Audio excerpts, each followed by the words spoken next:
ये उधर से आया 160-70 की स्पीड से और इसने उसको हिट करके जो ना वो मार के ले गया। मेरा बेटा था, मेरी वाइफ थी, मेरा दामाद था, मेरी बहू थी, मेरी नवासी थी और मेरा फूल जैसा 4 माह का पोता था मेरा, जो सारे अल्लाह को प्यारे हो गए। अस्सलाम वालेकुम जी, आप देख रहे हैं GNN और मैं हूं तैयब सुलहरी। नाजरीन, गुज़िश्ता रोज़ DHA फेज़ 7 में एक अफसोसनाक वाक़या पेश आया है। 2 गाड़ियों के तसादुम के नतीजे में एक ही फैमिली के 6 अफराद जो हैं वो जाँ बहक हो गए हैं। हादसे की जो वजह बताई जा रही है वो कम उम्र ड्राइवर की ओवर स्पीडिंग है। कहा जा रहा है कि जी 170 की स्पीड पर जो है वो गाड़ी आके टकराई है, जिसके नतीजे में एक ही ख़ानदान के 6 अफराद जो है वो जाँ बहक हो गए हैं। मुतासरा फैमिली इस वक्त थाना डिफेंस सी में मौजूद है, उनसे बात करते हैं, जानते हैं कि ये वाक़या कैसे पेश आया और अब तक जो है वो क्या कानूनी कार्रवाई की गई है। आइए जी, मुतासरा फैमिली के सरबराह रफ़ाकत साहब इस वक्त थाना डिफेंस सी के बाहर मौजूद हैं, उनसे बात करते हैं। अस्सलाम वालेकुम सर। जी वालेकुम सलाम। सर, सबसे पहले तो हमारे पास अल्फाज नहीं है जो ये अफसोसनाक वाक़या पेश आया, इसकी ताज़ियत के लिए भी अल्लाह ताला आपको सब्र दे। इन शॉर्ट ये बताएं कि उस दिन क्या मामला पेश आया, आप किधर थे और आखिरी दफ़ा आपकी फैमिली के साथ क्या गुफ्तगू हुई? जी, गुफ्तगू वाली बात मैंने क्या करनी है, बस सिर्फ इतना है कि वो जो मैकडोनल्ड चौक है उधर हम उस तरफ से आ रहे हैं और ये गाड़ी इसने जो ना हमें हिट किया है।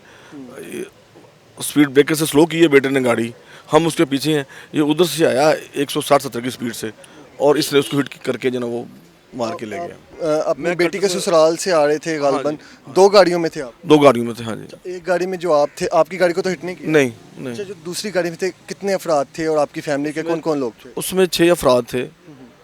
जो एक मेरा बेटा था, मेरी वाइफ थी, मेरा दामाद था, मेरी बहू थी, मेरी नवासी थी और मेरा फूल जैसा 4 माह का पोता था मेरा, जो सारे अल्लाह को प्यारे हो गए।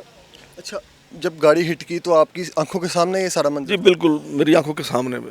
तो गाड़ी हिट होने के बाद सबकी मौके पे डेथ हो गई कि कुछ? उसमें ये था कि मेरे दामाद की सांसें चल रही थी, उसको हमने नवाज शरीफ हॉस्पिटल भिजवा दिया प्राइवेट गाड़ी में, और बहू की भी सांसें चल रही थी कि मेरा बेटा तो उसी वक्त अल्लाह को प्यारा हो गया। मेरी वाइफ की भी वो उसी वक्त नब्ज़ नहीं चल रही थी, मेरी नवासी भी नहीं। अल्लाह ताला आपको सब्र दे। अंकल जी, गाड़ी कौन सी थी, उसके पास कौन सी थी जो इतनी स्पीड में आ रहा था, और आपके जो बेटा गाड़ी चला रहा था वो कितनी स्पीड में था? वो बेटे की गाड़ी तो 10-15 की स्पीड को स्पीड ब्रेकर से तो उतरा वो। बिल्कुल स्लो गाड़ी को स्पीड ब्रेकर से तो ब्रेक लगा के तो वो चौक क्रॉस कर रहा, 10-15 की स्पीड होगी और वो तो वाज़ेह नज़र आ रहा ना, जिस उसने हिट किया और गाड़ी 40 फुट पे जाके जा फेंकी उसने। 2D गाड़ी है, मजबूत गाड़ी, जिसको उसने हिट किया हमारी को। तो मुलजिम जो है वो जिसने जो कम उम्र ड्राइवर बताया जा रहा है, गालिबन 14 साल उसकी उम्र बताई जा रही है, वो मौके पे पकड़ा गया या बाकी दोस्त उसके? बिल्कुल, हम लोगों ने उसको स्टीयरिंग वाली सीट से हमने उसको गेट खोल के उसका ना वहाँ से बाहर निकाला उसको। वो क्या मंजर था? आखिरी दफ़ा आपकी फैमिली से क्या बात मैं हुई? नहीं बता सकता, मैं नहीं बता सकता। अल्लाह ताला आपको सब्र दे। इनके लीगल एडवाइज़र अमार साहब हमारे साथ मौजूद हैं, उनसे बात करते हैं। अस्सलाम वालेकुम। वालेकुम सलाम। अच्छा सर, मुझे ये बताएं कि अब तक जो है वो क्या कानूनी कार्रवाई की गई है, क्या उसमें जो पेशरफ्त आई है केस में? देखिए, इसमें जो पेशरफ्त है वो कुछ इस तरह है कि अभी तक तो जो गिरफ़्तारी है मुलज़िम की वो ही अमल में नहीं आ सकी, और जो सेक्शन गिरफ्तारी अमल में नहीं आई? गिरफ़्तारी अभी तक अमल कहा में जा नहीं रहा है आई। कि जी पुलिस की हिरासत में है, उसे गिरफ्तार कर लिया गया। नहीं, हमारे सामने तो ऐसा कोई बात नहीं है, लेकिन मेरा ख्याल है कि ये उसको अरेस्ट कर लेंगे। पुलिस टीमें काफ़ी पीछे चढ़ी हुई हैं, वज़ीर आला साहब की भी मेहरबानी, उन्होंने भी इस चीज़ का नोटिस लिया हुआ है।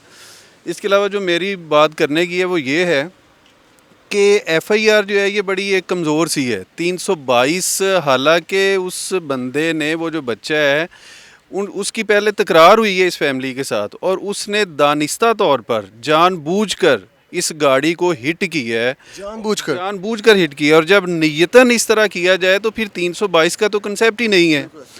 तो 6 ज़िंदगियाँ लेके 322 इस तरह लगवा के अमीरज़ादे इस तरह घूमे, तो ये किसी सूरत भी ये काबिल कबूल नहीं है। अच्छा, जो तस्वीर उसकी सोशल मीडिया पर गर्दिश कर रही है वो क्या मामला है? वो तो सलाखों के पीछे देखा जा सकता है उस तस्वीर में। ये हमारे इलम में नहीं है, ना ही हमने अभी तक उसको यहाँ पे देखा है। आप थाने आए हैं, पुलिस वालों का क्या मौक़िफ़ है? वो क्या कहते हैं कि पकड़ा है कि नहीं पकड़ा? पुलिस वाले फ़िलहाल तो हमारे साथ ताउन कर रहे हैं और उन्होंने कहा जी कि जो आपकी स्टेटमेंट है वो आप रिकॉर्ड करवाएं, तो वो हम इंशाल्लाह करवा के, तो लगता है कि इंसाफ जो है वो?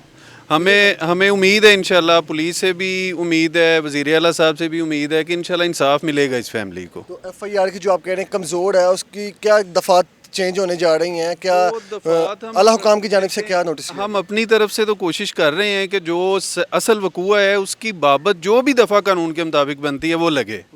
हमारी कोशिश तो यही है, तो बाकी इंशाल्लाह अल्लाह ताला बेहतर करेगा। और जो ड्राइवर की फैमिली है उसकी जानिब से आपसे कोई रब्ता किया गया हो या किसी किस्म की सुलह का कोई? कोई अभी तक तो देखिए इनिशियल स्टेज है यहाँ पे, तो ना तो सुलह की कोई बात हो सकती है और ना ही कोई इस तरह का कोई रब्ता किया गया हो? कोई किसी किस्म का राब्ता नहीं हुआ। मतलब आपका कहने का ये है कि अभी तक उस बच्चे को गिरफ्तार नहीं किया गया, हमारे इल्म के मुताबिक तो यही है। जबकि सोशल मीडिया पर और तमाम खबरों पर मीडिया पे यही चल रहा है कि जो बच्चे को है वो पुलिस ने हिरासत में ले लिया। नहीं, हो सकता है अभी ले लिया हो, आज ले लिया और सुबह उसको पेश कर दे। हमें तो तब पता चलेगा ना जब वो मैजिस्ट्रेट साहब के सामने पेश होगा। अब तक की स्टेटमेंट के मुताबिक पुलिस ने उन्हें नहीं पकड़ा। नहीं, हमारे मुताबिक तो अभी तक, हमारे इल्म के मुताबिक तो नहीं पकड़ा।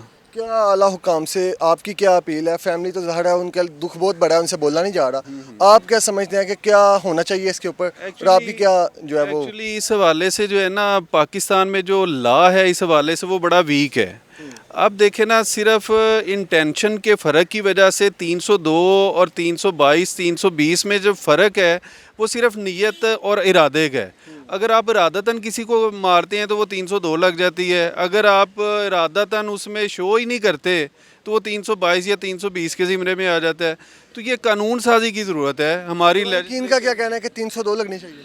लवाहकीन का तो बिल्कुल और कानूनी तौर पे ऐसा ही होना चाहिए। जो लीगल मुझे इन्होंने सारी स्टोरी बताई है उसके मुताबिक वो 302 का मुल्ज़म है। इसके अंडर इससे एज कम वो नहीं। बच्चा है, पहले नंबर पे तो वो गाड़ी ही नहीं चलानी उसकी बनती, उसको बिल्कुल अलाउ ही ऐसे ही नहीं है, है, बिल्कुल तो ऐसे ही उसके बावजूद वो गाड़ी चला रहा है, तो इसके उसकी फैमिली के खिलाफ भी इसके इस हवाले से पंजाब गवर्नमेंट की बाकायदा एनेक्टमेंट है कि अगर कोई नाबालिग बच्चा गाड़ी चलाता है तो उसके जो वालिदैन हैं वो भी ज़िम्मेदार होंगे। तो इस हवाले से कि अगर वो नाबालिग है, ये तो अब अरेस्ट होगा तो पता चलेगा ना कि वो उसकी एज कितनी है, उसके सारे सर्टिफिकेट सामने आएंगे। अगर वो नाबालिग है तो डेफिनेटली उसके जो पेरेंट्स हैं वो भी इस मुकदमा में इन्वॉल्व होंगे, उनके ऊपर भी फ़र्द जुर्म लगनी चाहिए और लगेगी इंशाल्लाह। नाज़रीन, ये थे अम्मार साहब जो कि मुतासरा फैमिली के जो लीगल एडवाइज़र हैं। इनकी गुफ्तगू आपने मुलाहिज़ा की। मज़ीद अपडेट्स के लिए हमारे साथ रहिए। अल्लाह निगहबान।